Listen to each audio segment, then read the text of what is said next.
Hello there guys, welcome back to Younes Talks Football. I hope all of you are doing well as we dive into video number 2 out of 2 today. If you didn't catch the video from earlier on, go and check it out, much appreciated. Video number 1 where we go into some detail on what happened in the first part of the day.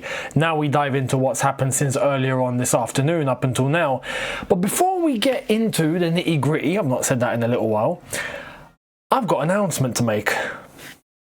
Here it is.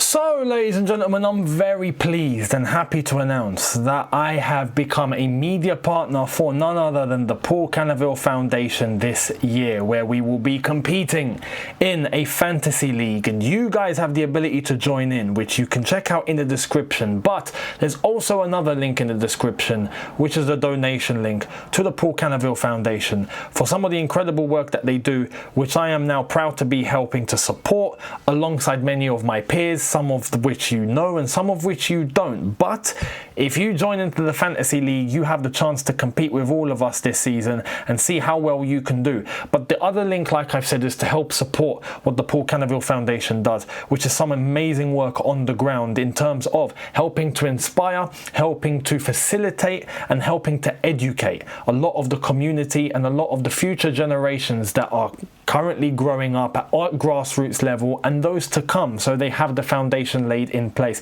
Some of the fantastic work that Paul Cannaville has started for years and been able to help grow this foundation to grow into something that it's become today has been absolutely magnificent. Like I've said, a lot of the work on the ground to help support some very key values: allyship, belonging, community, empowerment, and overall bringing a sense of togetherness, something that maybe didn't exist so much back in the day, where Paul Cannaville had his struggles, but since then he's helped create this fantastic organisation and something that is very close and dear to Chelsea Football Club and the whole fan base, which, as I've said, I'm very proud to come on and help support this year. So, as a brand new media partner for the Paul Cannaville Foundation, I want to ask you guys of 2 things. Firstly, join the fantasy league and show your support, get yourself involved, and let's see how well you guys can do against the likes of myself and others, as well as the competition that's going to be going on between me and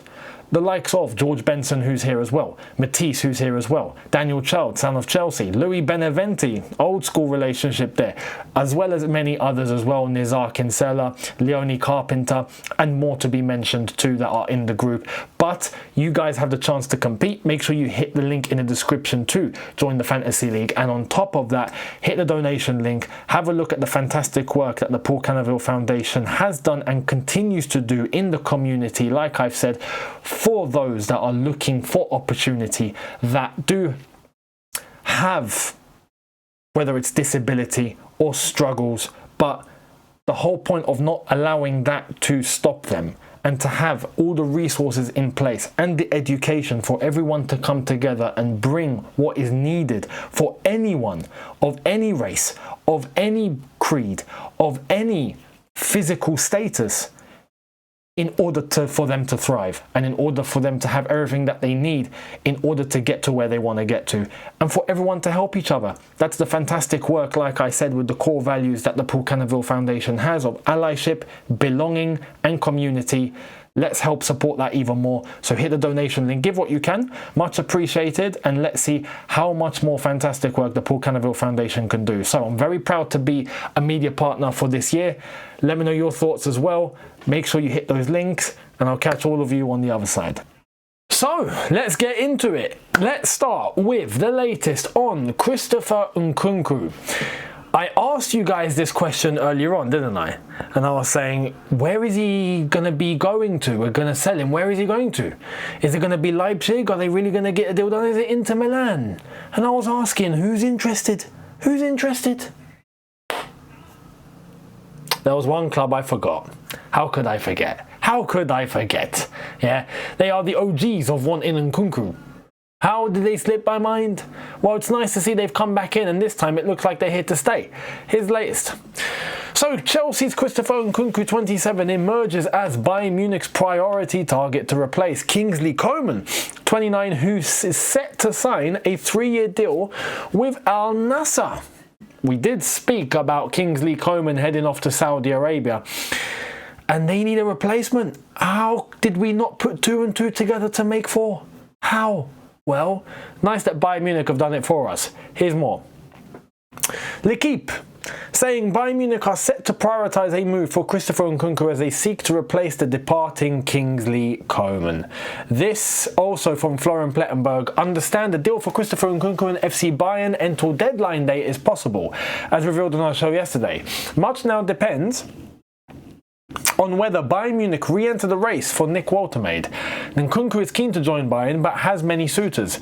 There was already a verbal agreement with Bayern in January, something Erbel loves. He can play as a 9, as a number 10 and on the wing. RB Leipzig open for a loan. Chelsea and Nkunku want a permanent deal. This, okay, he can play as a 9? Okay, if you want to put him there, go for it. I mean, I'm not going to say anything. Saying, you know, play him as a 10, no problem. Yes, play him on the side even then, yeah, no problem. Play him as a 9, okay, why do you think we're selling him? You know what I mean? Listen, they do what they want. In the Bundesliga, though, you get a bit more space, you get a bit more freedom. It's not as intense, the tempo is a little slower, so when Nkunku can adjust, he's already bossed that league, it's not a problem. But Bayern Munich are the ones who are looking like the suitors here. However, there was 2 things in that last statement that was mentioned that I want you guys to pay attention to. Firstly, until deadline day, no, we can't wait. We can't wait. We got Xavi Simons to sign. What are we doing? We're not going to be waiting all the way to deadline day. Do you know what I mean? Because we need to get... Unless Jackson's going to be the first guy out. If Jackson's the first guy out, we can bring in Simons. Garnacho will follow later. But we need one in, one out. So whoever leaves first needs to go ASAP. Not deadline day. Screw that. And also, it says that he's got many suitors. Nkunku has many suitors. Well, please, let us know who these suitors are. Because the only teams that we've been hearing are Leipzig and Inter. That's not many. If there's many, please inform us. Because we need Nkunku to be sold. That's just the truth. So we'll see what happens. But Nkunku and Bayern Munich is looking like a likely destination. Which means that we will find a home for Nkunku, and it means that we'll be able to sell the player. Are Bayern Munich going to be the ones to get him? Let me know your thoughts down below. But that's the latest with Nkunku. Bayern Munich are back in. Talking about Leipzig, I want to show you something, because this could also help unlock, not that it needs unlocking, but for on Leipzig's end, Xavi Simons. Here's why. Philipp Heinze with positive signs from Harvey Elliott towards RB Leipzig. The 22-year-old is not opposed to a move to the Bundesliga. However, Elliott has also has other options. No breakthrough yet, no decision yet. Talks remain open-ended. Still in the development phase, should we say, when it comes to the talk. So, Harvey Elliott, we'll keep tabs on that one, because we know that is the one that they're looking like is the target to be the replacement for Xavi Simons once he does leave RB Leipzig. And I think they won't really pursue a deal with Harvey Elliott until when they're certain that Xavi Simons is out, and that can only happen once Chelsea sell someone. So don't expect any news on Harvey Elliott until when Chelsea sign someone, because once that happens, Xavi Simons will come through, Harvey Elliott needs to go. That's going to be the merry-go-round. So let me know your thoughts on that one. Let's move to a big story today. Yesterday, when we were talking about a certain goalkeeper, I said, because he was linked with a Premier League move, I was like, there's only 2 clubs. Manchester United, Chelsea.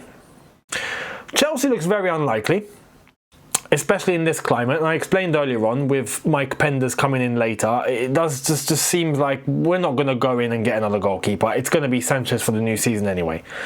Man United though, Andre Onana, yeah, they might actually be the ones to go and get him. And I said, look, if Man United end up with this goalkeeper, as well as Baleba, then we might have to start taking them seriously.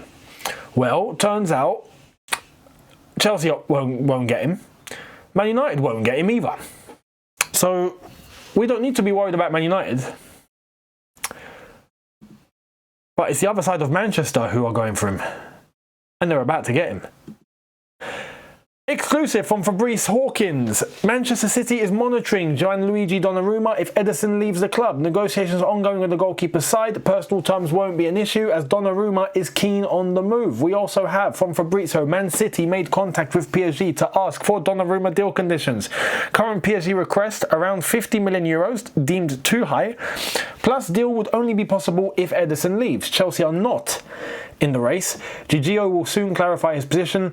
Info follows Fabrice Hawkins. We then had Luis Enrique speak himself, saying Donnarumma is out of the squad as it's my own decision. I am 100% responsible.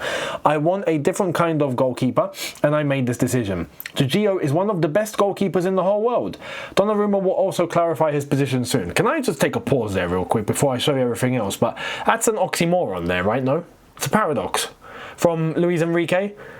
It was my decision, I want him gone, but by the way, he's one of the best goalkeepers in the world. What, mate?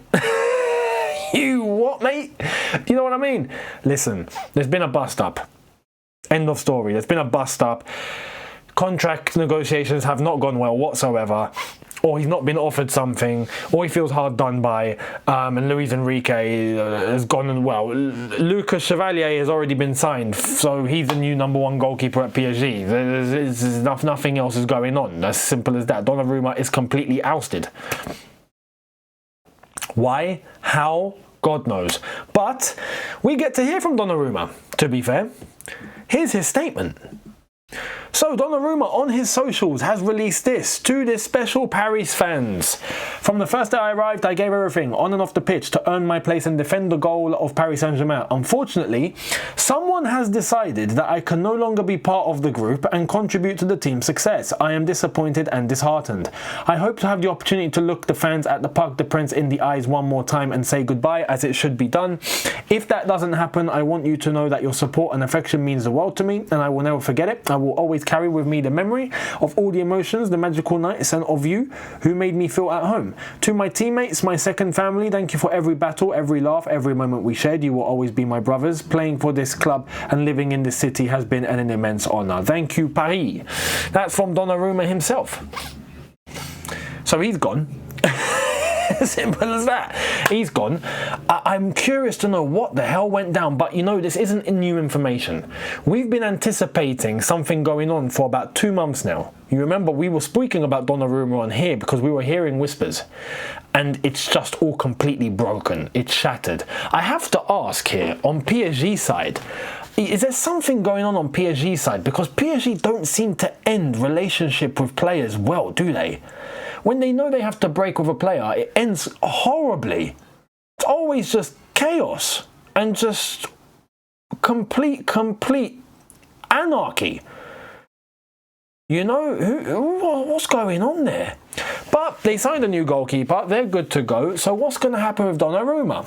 Well, tonight we have news from L'Équipe. Pep. So, departing PSG goalkeeper Gianluigi Donnarumma has reached an agreement in principle with Man City, according to L'Équipe. We have Donnarumma's agent who's also said, Enzo Raiola, we will consider solutions now. Maybe in the Premier League there will be clubs able to pay what's needed. Paris Saint-Germain are asking for big money. They talk about respect, but it's only about the money, he said. And on top of this, Donnarumma's agent went on to say, we are shocked by PSG. There's zero respect by the club after 4 years together. We will consider the situation also with our legal team. Gigio was even ready to reduce his salary, but PSG changes the conditions again. I don't understand what's going on here with these lot. I actually don't at all. It's kicked off mental though. But Man City apparently have an agreement. Which means one thing. Ederson's gone. So do you remember when we were talking about, hang on, is it going to be Ortega or Ederson who's leaving? Guess what? Newsflash. Both are gone. They're getting James Trafford and they're getting Donnarumma. Wild. To be fair, that is your goalkeeping partnership set for about 10 years. And I have to be honest here, with anyone that's worried about Donnarumma playing with the ball, do you think Pep would go for him if he couldn't play with the ball? You know, so that's not the concern. When it comes to Chelsea specifically, that's not the concern. Donnarumma can play with his feet. Let's not, you know, pretend that Donnarumma's rubbish or something. He's not. He is one of the best goalkeepers in the world. Donnarumma's salary is the issue here.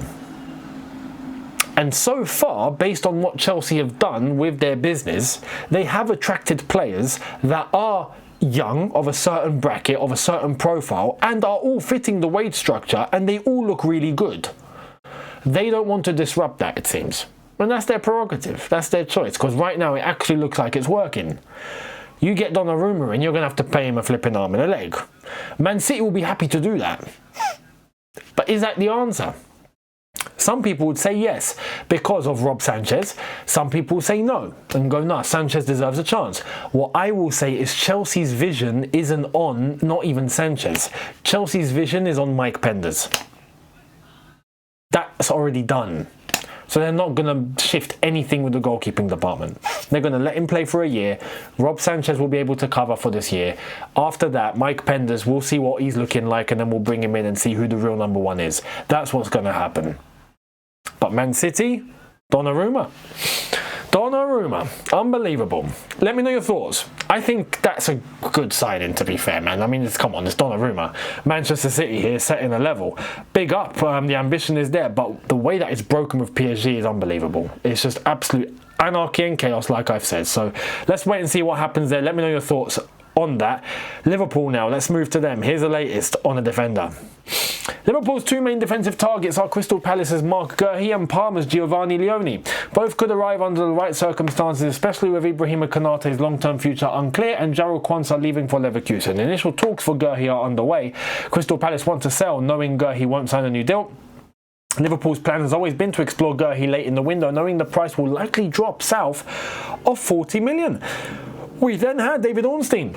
Liverpool in talks with Crystal Palace for Marc Guehi. No bid yet, but Liverpool stepping up efforts. Player terms also need agreeing. England defender wants game time assurances before the World Cup. If no move now, 25-year-old will leave Palace for free in 2026. And we have Liverpool have also agreed personal terms with Marc Guehi. Giovanni Leone is also keen on the move.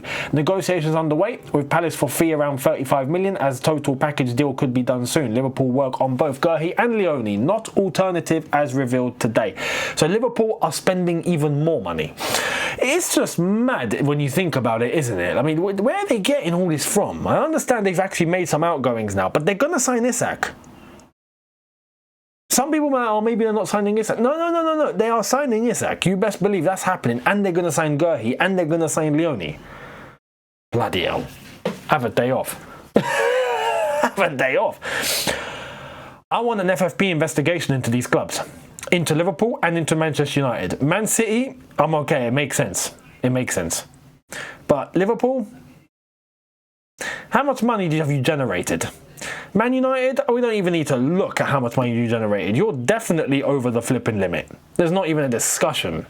You know, at least with Liverpool, you can try and work it out. Or maybe Luis Diaz, Nunes, a couple of players that we've not heard about. Maybe Harvey Elliott as well. That kind of makes sense, but they're spending extravagant money. So is it still within limit? You can investigate that. But Man United, nah, you guys have broken the limit, let's be honest. And you're going, I mean, 100 million for Baleba, and they're going to do that, but you are going to break the limit. It's just, unless they're going to sell 3 players at the end of the window, then there's no flipping way they haven't. So let's see. But Liverpool, Guehi will fit very well. That is exactly what they need. We've heard about Guehi being a target to go alongside Virgil van Dijk. We'll see what happens with that one, but that is one that could work really, really well. And I mean, Leone coming in as well is just an additional. I think that's an additional player that they bring in order to help increase and bolster the quality of the squad and its depth, because they need to address that too. We know what Liverpool are like. If they get a few injuries, all of a sudden they're beatable. They're really good, don't get me wrong, but they're beatable. You get in players like Leone, all of a sudden now you are bolstering the squad really well. So this is good business for them. We'll see how they do. I'm very curious to see which team's really going to end up on top, because we've got teams doing business in different ways. Liverpool are looking like the ones that are going and getting, we're going to get all the big guys, all the big signings, we're going to spend. They've turned into that.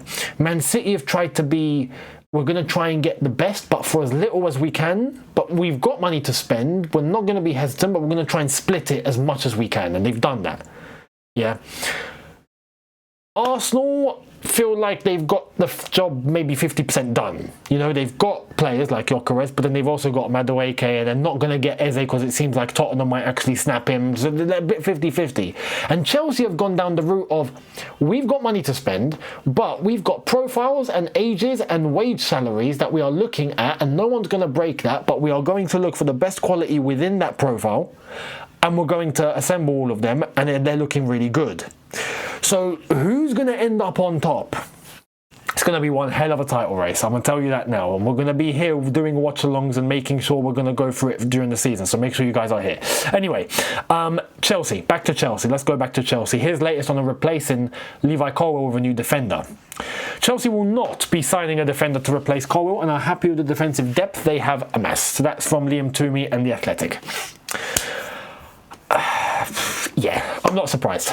I'm not surprised. And you know what? I think maybe Josh Achampong will be getting a big opportunity here. At least in the meantime. Maybe Anselmino doesn't go anywhere as well. Maybe we keep him. Maybe Yoel Hato fills in at left centre-back if needed. And when Badiashile comes back from fitness, maybe he's given an opportunity. There is enough cover, but is the quality good enough? The one that I look at is, okay, Yoel Hato can fill in, but I don't want him to be playing centre-back week in, week out. He got brought in as depth to Cucurella, so then Cucurella can rest. We need to keep him for that. Badiashile, when he comes back, just don't make any blunders. Achampong, he's been given an opportunity here. Let's see what he can do. The potential is very high. We know what Josh is like, and we really want him to do well, and hopefully he does, but we've got no track record. Just hope that he does well. And then we've got Trev. Trev cannot go anywhere. End of story. Fofana's got to come back from fitness. Hopefully he's fit and he doesn't get injured again. If he does, then it's really over. So we've got loads of question marks, but we've got enough amount. We just don't know what we're going to get from it. That's the gamble. But collectively, defensively, we're looking like a better block. We're looking like we're working together better. It doesn't seem like a team of individuals anymore. It seems like a collective group. So hopefully, defensively, we can at least tactically hold things together. Let's wait and see. But let me know your thoughts on that one. Wolves have made an approach for 2 of our players, and it's looking like it's going ahead. Here it is. Wolves have made a formal approach to sign Chelsea duo Axel Disasi and David Datro Fofana. Combined deal could reach £45 million. So 25 or 30 for Disasi, around 15 for Fofana. Wolves want a new centre-back and striker after selling big this summer. Chelsea open to selling both. Get rid. Get rid. Let's move them. Move them, move them, move them. Disasi, thank you very much, mate. David Datro Fofana, I'm sorry. We bought you, didn't use you, selling you. I'm very sorry, because at one point I was looking at Fofana and going, oh, you know what, maybe he's going to be really good. I don't know, but we've just not used him. We've just not even bothered, and we're going to make some money off him, fair enough. Do you know what I mean? I actually wish him the best. I hope he smashes it at Wolves. Good luck, Fofana, man. Respect. Disasi. Shouldn't have been signed in the first place, let's be honest. But respect to him as well. Good luck. Thank you for what you've done, and see you later. Basically, that's it. We're going to generate 45 million for those 2. Again, the way we sell is actually mad. We're actually generating ridiculous money for players that should not be going for these fees. They just shouldn't. But we're collecting these sort of fees. For that, I have to commend the club and the way that they're doing business. At least on a business level, they're doing things I just was not expecting. When we were doing all of this and getting these sort of players, we were under the anticipation there's no chance we're going to be selling them for this type of money. That was the whole risk. It's like, why are we doing this? Because then we're going to flip them. We're not even going to get anything for them. Not get anything for them? We're getting so much more than we should be getting for them. That's what's going on here. So business-wise, it's working. Fair play. Now, Newcastle. Let's end on Newcastle. I got good news, Newcastle. It's happened. Official, confirmed, Newcastle signed Malik Thiaw on €40 million deal from AC Milan, €36 million fixed fee, €4 million add-ons and 4-year contract. Newcastle have signed a footballer. Oh my God. Oh my goodness. Newcastle have signed someone, lads. I'm so happy. Oh, you've actually signed someone. You signed someone. I'm really happy for you lot. Yeah? I'm not even mocking it. I'm happy you signed someone. You wanted someone, you signed them. And you know what? I'll bring more good news. I'm the bearer of good news for the tune tonight. It doesn't end there. Understand Newcastle are closing in on Jacob Ramsey deal with Aston Villa. Agreement almost done for £40 million. Packages clubs are finalising the deal, and then here we go. Despite West Ham approach, Ramsey only wants Newcastle, as Newcastle move is now imminent. A player wants Newcastle. Oh my God. Oh my God. Newcastle are stepping up. Finally, today is the day Newcastle are doing business properly again. Welcome back. Newcastle, welcome back. Yeah, I'm actually happy for you lot. Welcome back. Welcome back to the conversation. You're getting deals done, and you have players that actually want to join you and that are not rejecting you. What a breakthrough. And it doesn't end there, yeah? Don't forget, get on the blower. Get on the blower. We'll talk about Nico Jackson, yeah? How about that? So, give us a call. But they're getting Jacob Ramsey, very good deal. Malik Thiaw as well. Very good deal, considering Newcastle, very good deal. But Jacob Ramsey's actually a good one. Jacob Ramsey is actually a very good, shrewd buy for Newcastle. And for the fees that we're looking around here, total of around 75, 80 million pounds for those two players. Yeah, good business. Good business overall, good business. Does that mean they've got money to spend? Is Isak about to leave? Just thought I'd say. That's what I'd say. That's about 80 mil. That means they've got about 70 million left, right? If they want 150 million. I wonder what they're going to do with that. Nico Jackson. Sorry, I got a cough. I'll see all of you tomorrow. Let me know your thoughts down below. Much appreciated. You might be getting a very early morning video if anything has happened. Keep your eyes peeled. If not, because I'm leaving early, then there'll be one video later on in the day. Or maybe two, depending, but probably one for tomorrow. If you're lucky, you'll get one very early in the morning. So make sure you're here, subscribe, notification bell on, and I will catch all of you tomorrow. Have a good one, people. Look after yourselves in a bit. Take care, and peace.